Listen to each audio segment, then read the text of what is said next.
Assalamualaikum warahmatullahi wabarakatuh.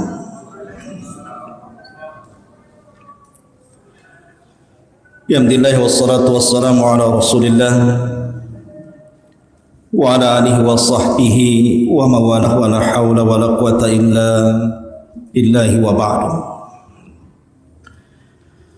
Qala Allah azza wa jalla ya ayyuhalladzina amanu taqullaha haqqa tuqatih wa la tamutunna illa wa antum muslimun. Ma'asyiral muslimin, jamaah salat maghrib yang dimuliakan Allah subhanahu wa ta'ala. Alhamdulillah, segala puja dan puji hanya milik Allah subhanahu wa ta'ala yang telah mempertemukan kita di masjid ini. Salawat dan salam kita aturkan kepada Nabi kita, Nabi besar Muhammad sallallahu alaihi wasallam.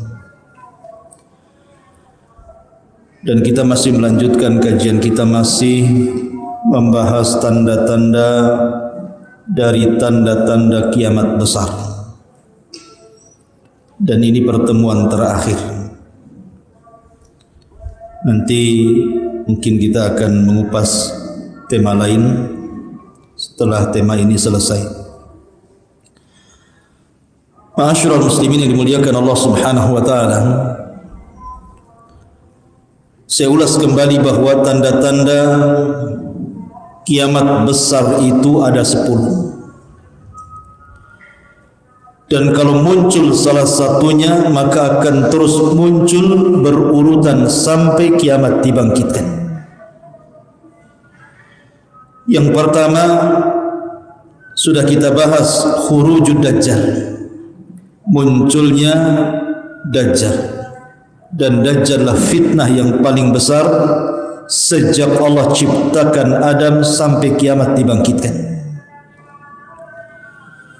Kemudian yang kedua,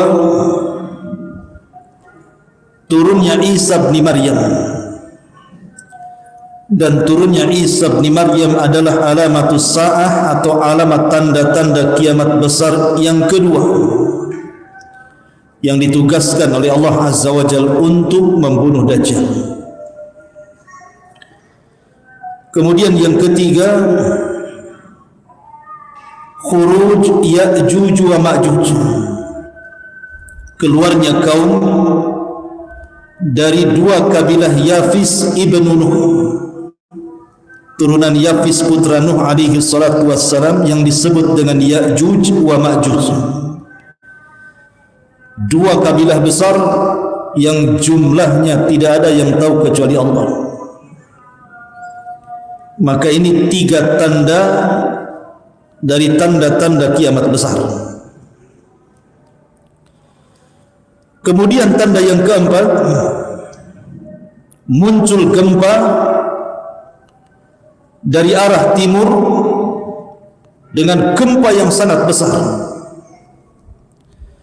Kemudian tanda yang kelima, disusul gempa dari arah barat dengan gempa yang sangat besar. Kemudian yang keenam, gempa di Jazirah Arab yang disabdakan Nabi sallallahu alaihi wasallam, khasfun bil masyriq wa khasfun bil maghrib wa khasfun di Jaziratil Arab. Akan terjadi gempa hebat dari arah timur yang menenggelamkan bukan satu desa, satu negara. Kemudian disusul dengan gempa dari arah barat juga sama. Dan yang terakhir, gempa di Jazirah Arab. Satu kota bisa hancur.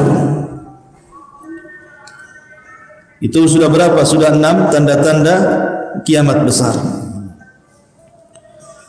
Kemudian setelah terjadi gempa dari arah timur, barat dan juga Jazirah Arab, yang ketujuh, muncul dukhan, asap yang sangat hitam yang menutupi langit. Dan siapapun yang menghirup asap ini dan dia kafir, maka dia akan merasakan sakit yang luar biasa sampai akan mengeluarkan darah dari lubang hidung, telinga dan juga matanya. Bahkan sebagian mereka mati. Tapi kalau yang menghirup seorang yang beriman hanya sebatas pilek saja. Kemudian setelah asap diangkat oleh Allah Azza wa Jalla, muncul tanda di mana tobat ditutup Allah Subhanahu wa taala. Muncul matahari dari arah terbenamnya, dari arah barat. Kalau sudah muncul matahari dari arah barat, maka la yanfa'u nafsun imanuha.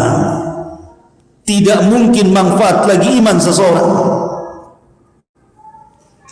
Doa sudah tidak diterima, tobat sudah ditutup, amalan soleh sudah tidak diangkat, percuma.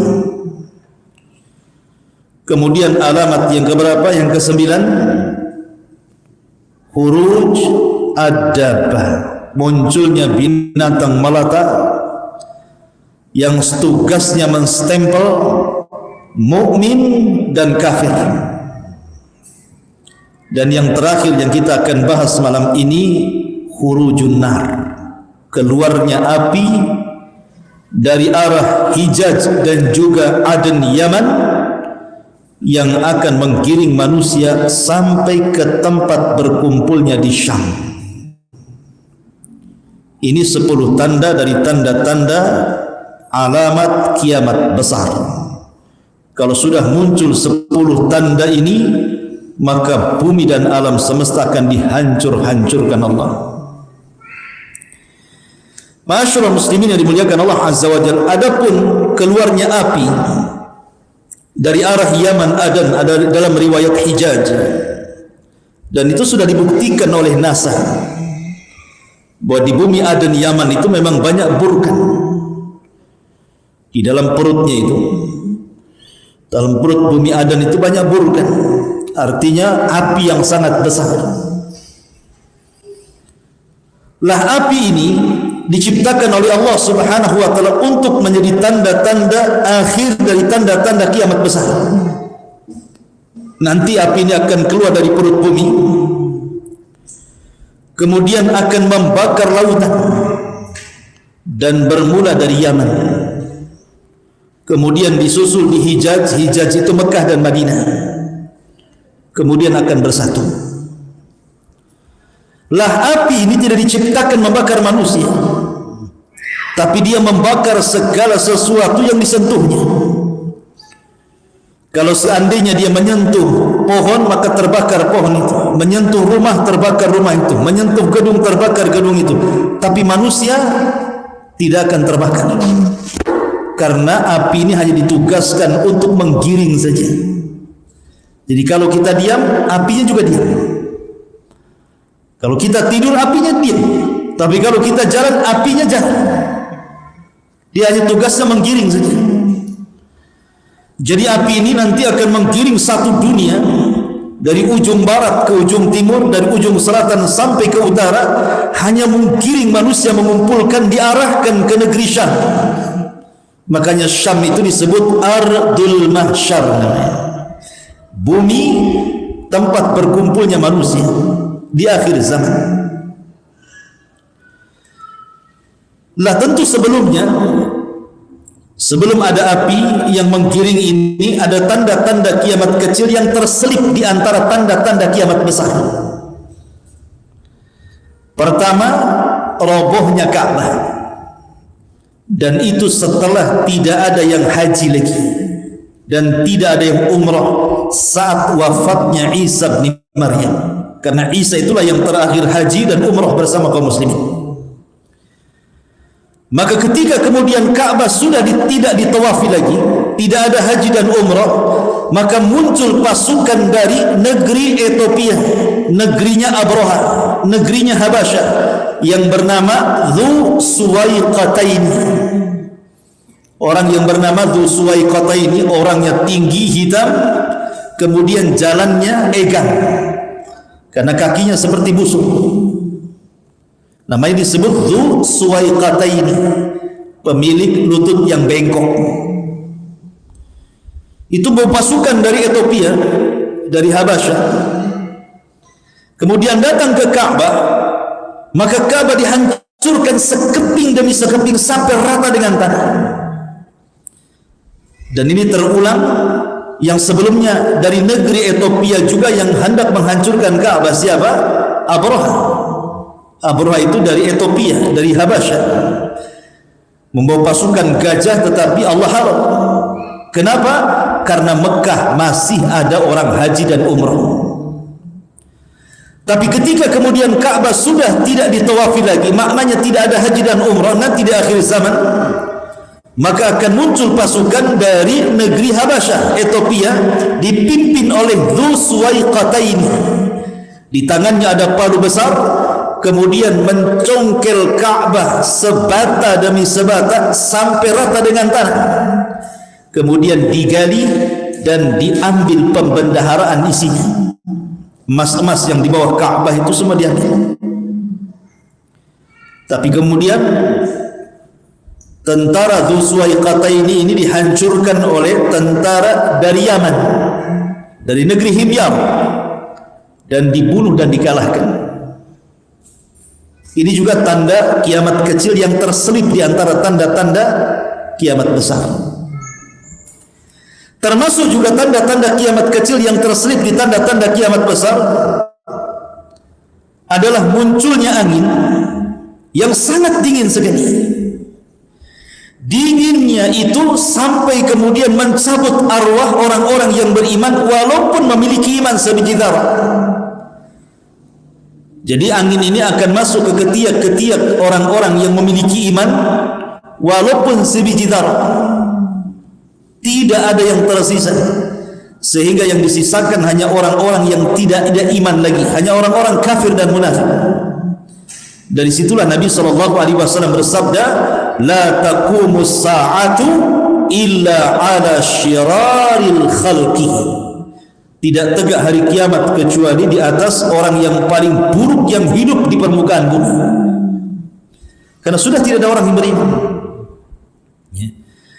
Ma'asyiral muslimin yang dimuliakan Allah Subhanahu wa taala, lah ketika itulah maka tanda-tanda kiamat yang terakhir, muncul api dari arah Aden Yaman dan menggiring manusia dari Hijaz terus sampai satu dunia dikumpulkan di Ardus Syam, di negeri Syam.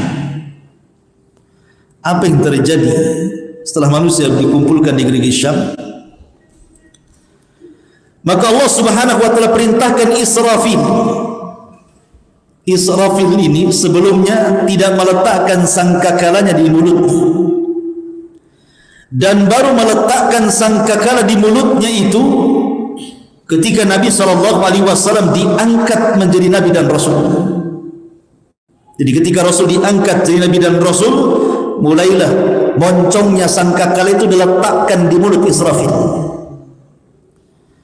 Makanya Nabi SAW suatu ketika pernah tidak bisa tidur, tidak enak minum, tidak enak makan, gundah gulana, termenung, sehingga sahabat bertanya, "Masya'nuka ya Rasulullah? Ada apa dengan kau hai Rasul?" Maka Nabi SAW mengatakan, "Fa kaifa una?" Bagaimana aku bisa merasakan nikmat, kata Rasul. Fakaifa un'am wa sahibul qarni qad iltaqamal qarna. Sementara pemilik tiupan sangkakala itu sudah mulai meletakkan moncongnya di ujung mulutnya. Bagaimana aku akan nikmat tidur, nikmat makan, nikmat minum, sementara sahibul qarni qad iltaqamal qarna. Rasul mengistilahkan sangkakala dengan kalimat al-qarnu. Qarnu itu artinya tanduk binatang, bahasa Arabnya. Tanduk itu kan mulai membesar kemudian mengerucut kecil kan? Besar kemudian mengerucut mengecil. Begitulah bentuk sangkakala seperti tanduk. Karena bahasa Arabnya disebut al-qarn. Jadi Nabi SAW menghabarkan bahwa sejak diutusnya beliau itu sudah tanda dari tanda-tanda kiamat. Karena setelah Nabi SAW tidak ada Nabi lagi masalahnya. Artinya sudah tunggu kiamat saja. Kalau masih ada Nabi lagi berarti masih lama kiamatnya kan. Kalau sudah tidak ada Nabi, Dan Allah katakan, maka Muhammadun aba ahadi min rijalikum walakin Rasulullah wa khataman nabiyyin. Sementara dia adalah Rasulullah dan penutup para nabi, berarti menunjukkan bahwa kata Nabi, ana was-sa'ah kahataini. Kata Rasul, saya dan jarak hari kiamat itu seperti ini. Kemudian Rasul mengisyaratkan dua jari, jari tengah, wusta dan syababah, kemudian dirapatkan. Seperti itulah jarak diriku dan juga kiamat. Dan kematian Rasul juga tanda-tanda telah dekatnya kiamat. Kata Rasul, u'dud sitan baina yaday sa'ah. Perhatikan 6 perkara sebelum tegaknya hari kiamat. Salah satunya kata Rasul, mauti, kematianku. Jadi kematian Rasul pertanda kiamat sudah dekat. Tetapi kapan dekatnya, seberapa dekatnya, wallahu alam. Jangan memprediksi lah ya. Karena ada orang yang memprediksi bahwa umat ini dari sejak diutusnya Rasul sampai kiamat itu katanya 1500 tahun.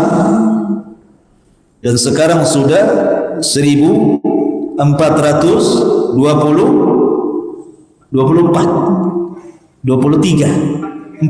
berarti sisa berapa itu? 7 tahun. 7 tahun lah. Kan 1443 kan? Berarti 1443 dari 15 dikurangi 1443 kan sisa 7 tahun. Hah? 7 tahun. Hah? 57 tahun lagi mau kiamat kita. Dari mana ya Allah ya Rabb ya. Kok bisa memprediksi 1500 tahun? Ma'asyiral muslimin, kalau seandainya penetapan hari kiamat itu ada sesuatu yang sangat penting, tentu Nabi SAW tidak mungkin meninggalkan sebuah penjelasan di waktu yang sangat dihajatkan. La yajuz ta'khirul bayan fi waqtil hajah, kata para ulama.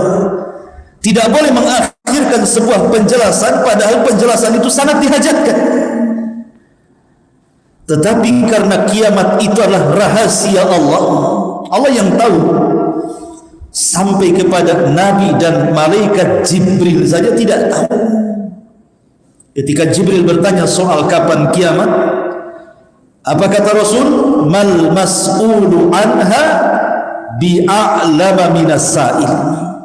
Orang yang ditanya tidak lebih paham dibandingkan orang yang bertanya. Maknanya saya dan engkau wahai Jibril tidak tahu kapan kiamat.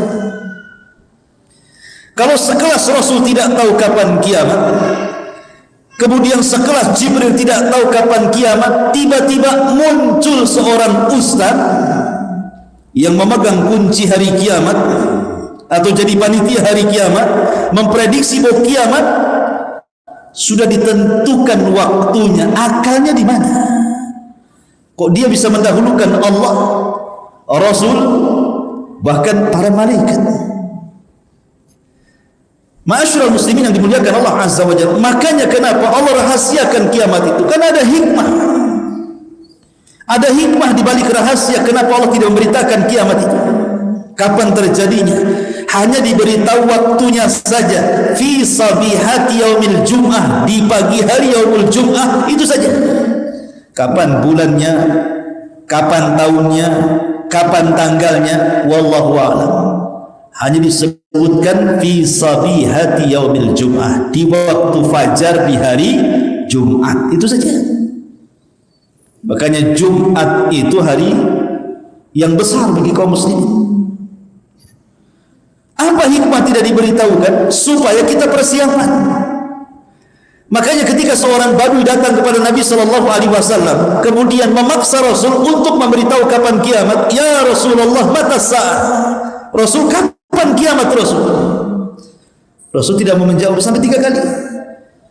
Maka pertanyaan balik, kata Rasul, wa ma'adat talaha. Kau dari tadi tanya kapan kiamat, kapan kiamat, apa yang kau siapkan? Nah, ini pertanyaannya. Apa yang kau siapkan untuk tegaknya kiamat itu? Apakah engkau bertanya soal kiamat ingin menyaksikan bagaimana gedung-gedung dihancurkan, laut ditumpahkan, matahari ditabrakkan, bumi digoncangkan? Apa untuk melihat itu? Tetapi hari kiamat itu hikmah dirahasiakannya adalah sabda Rasul, wa ma'adadta laha. Lalu apa yang kau siapkan? Jadi dirahasiakan itu untuk persiapan. Dan persiapan terbaik hanyalah takwa. Wa tazawwadu fa inna khaira zadi taqwa. Berbekalah kalian karena sebekal-bekal terbaik adalah takwa. Melaksanakan perintah, menjauhi larangan, menikmati yang dihalalkan, menjauhi yang diharamkan. Itulah takwa. Ma'asyiral muslimin yang dimuliakan Allah Azza wa Jalla, ketika Israfil meniupkan sangkakalanya, terjadi khilaf para ulama berapa kali tiupan. Sebagian ulama mengatakan bahwa Israfil meniup sangkakala itu 3 kali nafakhat, 3 kali tiupan. Yang pertama tiupan kejutan, yang kedua tiupan kematian, yang ketiga tiupan kebangkitan. Ini satu pendapat. Pendapat yang kedua, dan ini yang dirojehkan banyak para ulama, bahwa Israfil itu cuma meniup 2 kali trompet saja. Tiupan yang pertama adalah tiupan kejutan sekaligus tiupan kematian, dan tiupan yang kedua barulah tiupan kebangkitan di padang mahsyar. Lah ketika Israfil meniupkan sangkakalanya, Allah katakan dalam Al-Quran, Al-Qari'atu mal-Qari'ah. Apa itu Qari'ah? Qari'ah itu suara yang keluar dari moncong sangkakala yang ditiup Israfil. Dalam bahasa Arab itu Qari', suara yang mengetuk dengan keras itu disebut Qari'. Makanya Al-Qari'atu mal-Qari'ah. Wa ma adraka mal-Qari'ah, yauma yakunun nasu kal farashil marsus. Ketika suara itu keluar dari moncong Israfil, maka siapapun yang mendengar suara itu akan terkejut kemudian mati.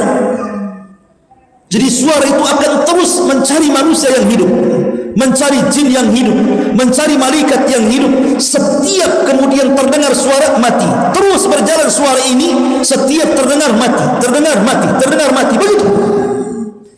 Satu persatu jin itu tumbang mati, satu persatu manusia mati, termasuk satu persatu malaikat mati. Ya Allah mengatakan, wa futihatis sama fakanat abwaba. Maka langit dibuka pada hari kiamat dan malaikat mengosongkan langit, dan satu persatu malaikat wafat. Jin juga sama, apalagi manusia, makhluk yang lemah, satu persatu mati. Dan yang pertama mendengar suara trompet itu rajulun, seorang laki-laki yang sedang memperbaiki kolam untuk minum unta. Jadi ada seorang laki-laki sedang memperbaiki kolam, di mana kolam itu digunakan untuk tempat air minum unta.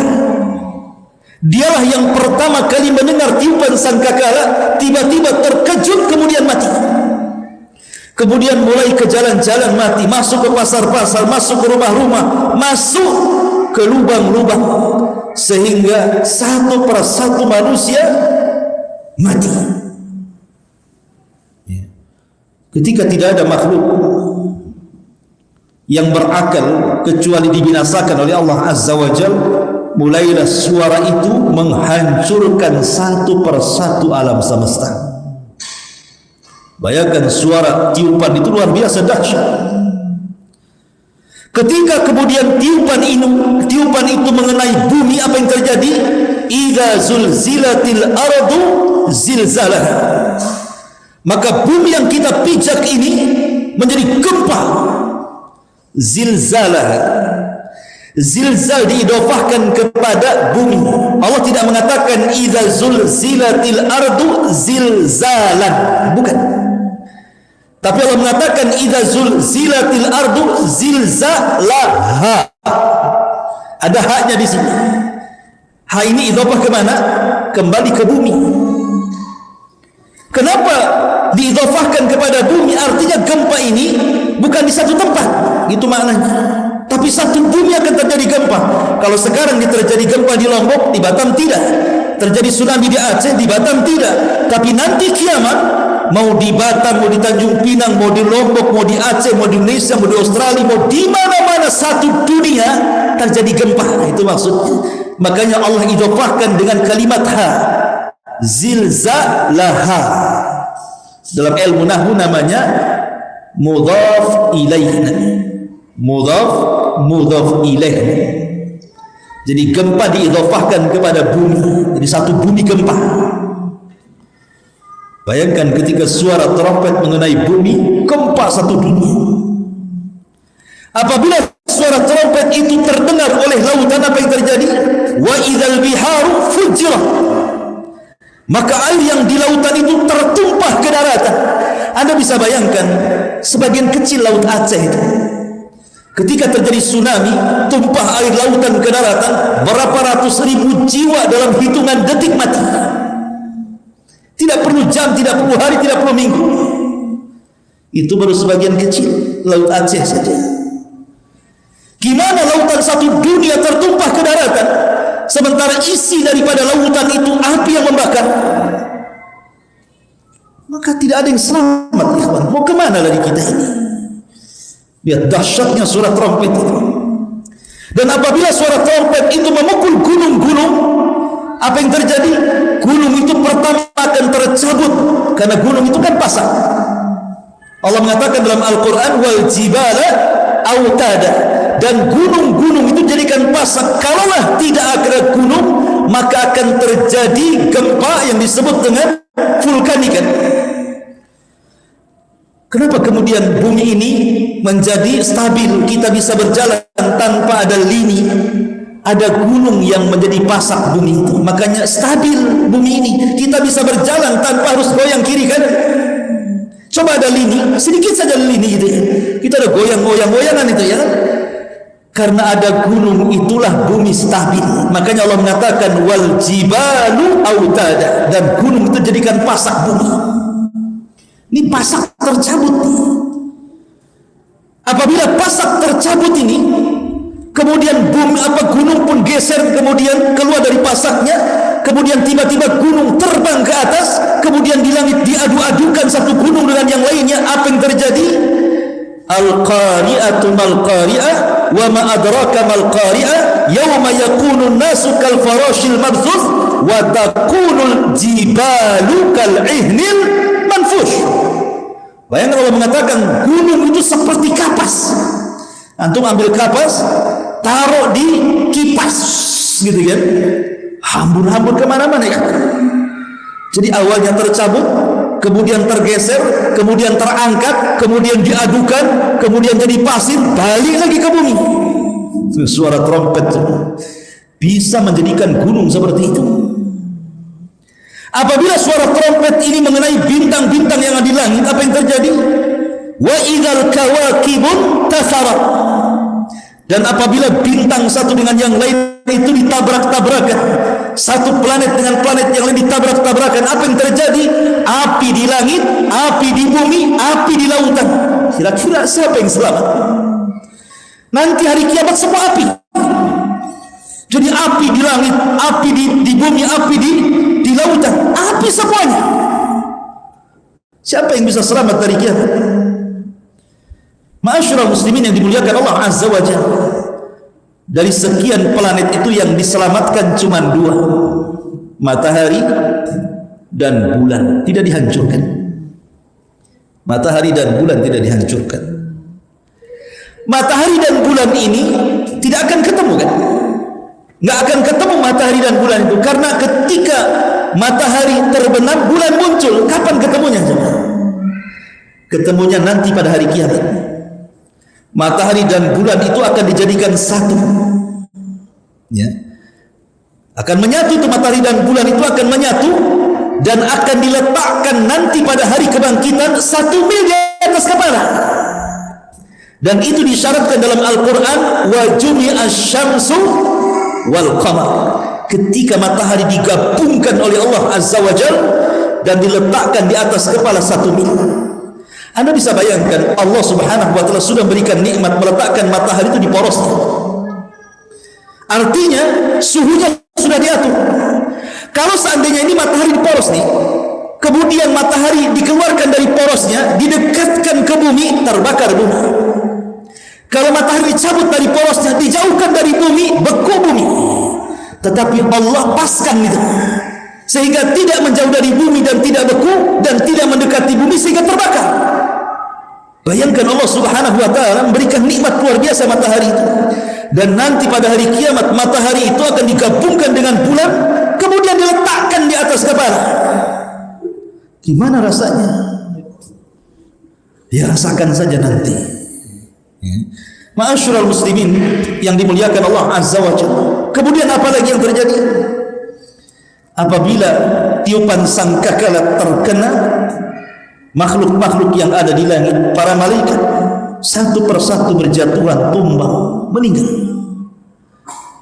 Ketika itulah Allah Subhanahu wa taala genggam bumi dan Allah melipat langit seperti melipat kertas. Langit itu kayak kertas digulung-gulung gitu ya. Bayangkan kalau sudah langit digulung oleh Allah dan bumi dalam genggamannya, kemudian dihancur-hancurkan selama 40. Rasul tidak menyebutkan 40 hari. Rasul tidak menyebutkan 40 bulan. Rasul tidak menyebutkan 40 tahun. Kata Abu Hurairah radhiyallahu an, ketika Allah menghancur-hancurkan dari tiupan sangkakala pertama, kemudian sampai tiupan sangkakala kedua, itu jaraknya 40. Abu Hurairah ditanya, apakah 40 hari wahai Abu Hurairah? Kata Abu Hurairah, fa'abaitu, aku pun enggan menjawab. Apakah 40 bulan ya Abu Hurairah? Kata Abu Hurairah, fa'abaitu, aku pun enggan menjawabnya.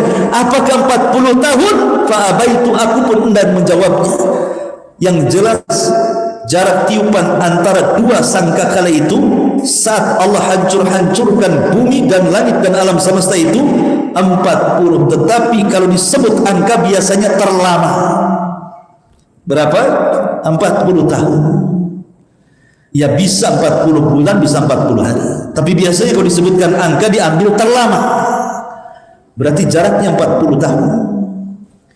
Dan kalau seandainya sudah hancur semuanya, tidak ada manusia, tidak ada jin, tidak ada malaikat, bintang sudah tidak ada lagi, bumi sudah hancur, lautan sudah kering, apa yang terjadi?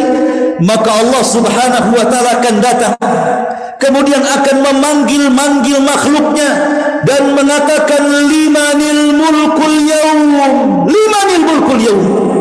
Sekarang kalian tahu milik siapa kekuasaan ini? Ainal mutakabbirun, ainal jabbarun, di mana orang-orang yang congkak dan sombong itu? Limanil mulkul yaum, milik siapa kekuasaan ini? Tidak ada yang jawab, semua mati. Maka Allah jawab sendiri, lillahil wahidil qahhar. Ketahuilah bahwa kekuasaan itu hanya milik Zat yang satu, yang maha perkasa, Allah Subhanahu wa taala. Ma'asyiral muslimin yang dimuliakan Allah Azza wa Jalla, karena ketika makhluk-makhluk itu semua diwafatkan, malaikat, jin dan manusia, yang tersisa hanya 4 malaikat. Malaikat Jibril, Mikail, Israfil dan Malakul Maut. Allah memanggil Malakul Maut. Siapa lagi yang tersisa yang belum kau cabut nyawanya? Maka Malakul Maut mengatakan, semua sudah wahai Rabb. Malaikat semua sudah wafat, jin semua sudah wafat, manusia sudah wafat, kecuali Jibril, Mikail dan Israfil. Maka Allah katakan kepada Malakul Maut, cabutlah nyawa mereka bertiga. Maka mulailah kemudian satu persatu Jibril dicabut nyawanya, Mikail dicabut nyawanya, Israfil yang meniup pun dicabut nyawanya. Kemudian Allah panggil lagi Malakul Mautin, ada yang tersisa? Kata Malakul Maut, tidak ada ya Rabb, kecuali hambamu yang fakir ini ya Rabb. Maka Allah mengatakan, kalau gitu matilah kamu. Maka kematian pun mati. Malaikat yang suka mencabut nyawa, dicabut nyawanya oleh Allah. Tidak ada lagi makhluk yang hidup di permukaan bumi. Di situlah Allah Subhanahu wa taala firmankan, yauma tubaddalul ardu ghairal ardi, pada hari di mana Allah ganti bumi yang kita pijak dengan bumi yang baru. Apakah maknanya bumi yang kita pijak ini hilang, kemudian Allah ciptakan lagi bumi yang baru? Bukan itu. Bumi yang baru tetap bumi yang lama, cuman dirubah bentuknya. Kata para ulama tafsir, ketika mentafsirkan ayat yauma tubaddalul ardu ghairal ardi was samawati matwiyatun bi yamina akhir ayat, maksudnya bumi yang tadinya mukarrah, yang tadinya bulat itu Allah akan hancurkan dan Allah akan datarkan. Sekarang bumi itu ada yang meninggi, ada yang rendah, ada bukit, ada gunung, ada lembah. Tapi nanti bumi akan dihancurkan, kemudian dihamparkan, sehingga tidak ada yang meninggi, tidak ada yang merendah, tidak ada bukit, tidak ada gunung, tidak ada lembah, semua rata. Dan tidak ada maklam alamat, tidak ada alamat. Artinya kalau sekarang kan ada tanda ke Nagoya, ke Jodoh, ke mana, ada tandanya sekarang. Ada tandanya ini RT sekian, kelurahan sekian, nanti tidak ada, dan bumi akan kembali berwarna putih seperti tepung, seolah-olah tidak pernah dipinjak maksiat lagi. Ketika itu manusia dibangkitkan oleh Allah Azza wa Jalla pada tiupan sangkakala. Setelah Allah kemudian bangkitkan Israfil dan disuruh meniupkan kembali sangkakalanya, maka manusia akan dibangkitkan. Yuhsyarun nas yaumal qiyamah khufatan uratan ghurlan buhman, kata Rasul. Pada hari kiamat Allah akan bangkitkan manusia, pertama urah, tidak pakai baju, kemudian khufat, tidak pakai sandal, kemudian ghurlan, tidak dikhitan, kemudian buhman, tidak membawa satu pun harta di badan. Lalu apa yang dibanggakan? Apa yang dibanggakan? Artinya mau anda bekas presiden, mau anda bekas menteri, mau anda bekas pengusaha orang kaya, ketika nanti dibangkitkan, pertama tidak pakai pakaian, kedua tidak dikhitan, ketiga tidak pakai sandal, dan tidak memiliki harta di badan satu helai pun, seperti bayi yang baru lahirkan. Lalu apa yang dibanggakan? Maka Abdul Aziz, Umar bin Abdul Aziz mengatakan, halaka anni sultani, ma aghna anni maliyah, halaka anni sultani. Duhai kiranya harta yang kubanggakan, apalah manfaatnya? Jabatan yang selama ini ku agung-agungkan, tidak pun ada manfaatnya, karena pada hari itu semua sama. Semua sama. Jangan lagi ketika dibangkitkan, manusia ketika wafat itu semua sama, ya kan? Karena manusia itu punya kemuliaan kalau terangkai dari dua. Pertama, ruh dan jasad. Kalau ruh dan jasad masih menyatu, orang itu masih punya kemuliaan. Masih pakai baju bagus, bintangnya diletak-letakkan kiri kanan, ya kan? Masih punya mobil, mobilnya bagus, masih punya rumah. Itu kalau ruh dan jasad masih disatukan. Coba kalau dipisahkan ruh dan jasad itu, di mana jasadnya dicabut ruhnya, apa yang terjadi? Dia jadi bangkai, jadi mayat.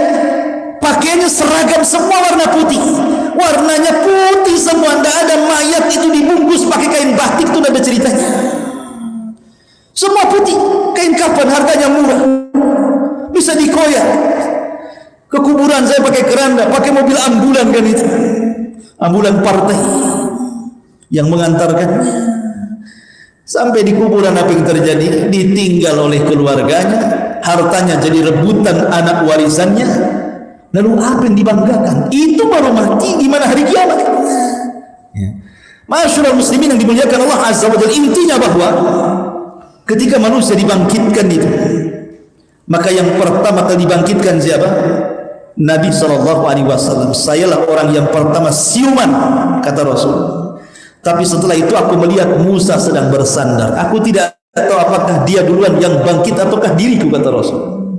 Saya tidak tahu. Tapi yang jelas adalah awal yang pertama keluar dari kuburan. Dan Allah mengatakan wa alqat ma fiha wa takhallat. Dan ketika tiupan sangkakala yang kedua, apa yang terjadi? Wa alqat, kami munculkan jasad-jasad sejak Adam sampai yang terakhir mati, dimunculkan dari perut bumi kemudian dilempar ke dalam, ke atas bumi itu. Dalam riwayat dalam ayat yang lain, wa akhrajatil ardu asqalaha, dan kami keluarkan beban-beban beratnya dari perut bumi kemudian diletakkan di dasar bumi. Maksudnya bangkai-bangkai manusia itu mulai bergelimang di padang mahsyar, belum ada roh, dan mereka dibangkitkan dari tulang ekornya. Setiap manusia yang meninggal akan disisakan tulang ekor. Tulang ekor itu kecil tapi tidak dihancurkan. Dari situ manusia dibangkitkan. Lah ketika semua jasad manusia sudah berada di permukaan di padang mahsyar, apa yang terjadi? Wa idzan nufusu zuwizat. Apabila ruh dilesatkan ke dalam jasadnya. Ruhnya orang-orang kafir melesat dari sijin, dari bawah bumi yang paling dasar. Ruhnya orang-orang mukmin melesat dari illiyin, dari tempat ketinggian. Kemudian mereka melesat mencari jasadnya masing-masing, dan tidak ada yang tertukar dengan yang lainnya. Tak mungkin ruh saya tertukar dengan ruhnya bangkai. Tidak akan tertukar. Ruh akan sesuai dengan jasad yang pernah ditempatinya itu. Dan ketika wa idzan nufusu zuwizat, ketika ruh dilesat-lesatkan, dimasukkan ke dalam jasad, tiba-tiba kemudian orang-orang pun bangkit. Ketika mereka bangkit, kaget. Ketika kaget itulah apa yang terjadi. Malaha idza zulzilatil ardu zilzalaha wa akhrajatil ardu asqalaha wa qala al insanu malaha. Ada apa ini katanya. Dan dalam surah Yasin, ya wailana man ba'atsana min marqadina, celaka kami, siapa yang membangkitkan dari tidur-tidur kami. Kemudian mereka dijelaskan seperti kal jaradil muntashir. Dalam surah Al-Qari'ah, al-qari'atu mal qari'ah wa ma adraka mal qari'ah yauma yakunun nasu kal farash. Maka manusia seolah-olah farash. Farash itu apa? Laron. Antum tahu laron? Kalau ada listrik, datang laron dari mana-mana, dari sawah, dari kebun itu, lihat cara terbang laron. Tidak ada laron yang beraturan. Laron itu terbang sesukanya, nabrak kawannya jatuh, nabrak kawannya jatuh, sayapnya jatuh, akhirnya besok pagi ada di bawah semua kan? Itulah laron. Nanti pada hari kiamat orang-orang kafir dibangkitkan seperti laron, yang dari utara lari ke selatan, yang dari selatan lari ke utara, yang dari barat lari ke timur, yang dari timur, semua beradu satu dengan yang lainnya, nggak beraturan. Seraya mengatakan ya wailana man ba'atsana min marqadina hadza, siapa yang membangkitkan celaka aku. Tapi orang-orang yang beriman tidak lari.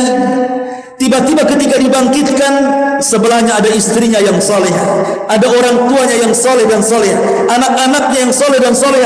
Ketika melihat orang kafir yang lari ke sana kemari, mereka mengatakan hadza ma wa'ada ar-rahman wa sadaqal mursalun.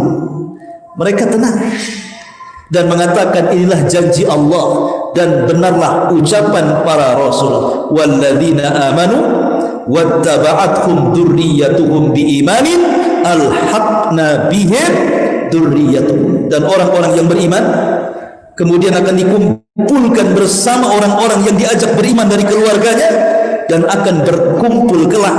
Dan itu satu kenyamanan yang tidak didapati orang kafir dan munafik saat dibangkitkan. Makanya pentingnya mengajak keluarga beriman, karena kalau sudah kumpul itu ikhwan, tenang. Bahasa orang Jawa itu susah senang sing penting ngumpul katanya. Nah, ya orang Jawa ya.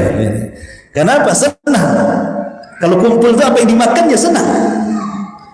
Minimalnya ketika berkumpul dengan orang-orang yang beriman pada hari kiamat itu ada ketenangan orang-orang yang beriman itu. Tapi orang kafir itu kan yauma yafirul mar'u min akhi. Pertama dipisahkan dari saudaranya.